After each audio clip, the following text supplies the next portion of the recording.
नमस्कार, प्रणाम भैया। देखिए बहुत अच्छा सा एक अनोखा गीत लेके आए हैं। सॉन्ग सुनिए, लाइक शेयर करिएगा। अच्छा लगे तो, बुरा भी लगे तो माफ़ कर दीजिएगा। एक दिन नदी के तीरे जात रही धीरे धीरे कि हम आँखी देखली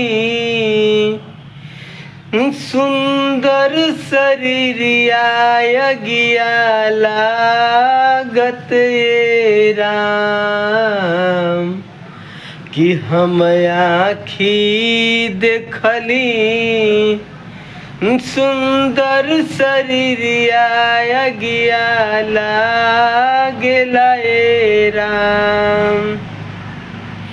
एक दिन नदी के तीरे जात रही धीरे धीरे कि हम आँखी देखली सुंदर शरीरिया अगिया लागेला ये राम कि हम आँखी देखली सुंदर शरीरिया अगिया लागेला ये राम।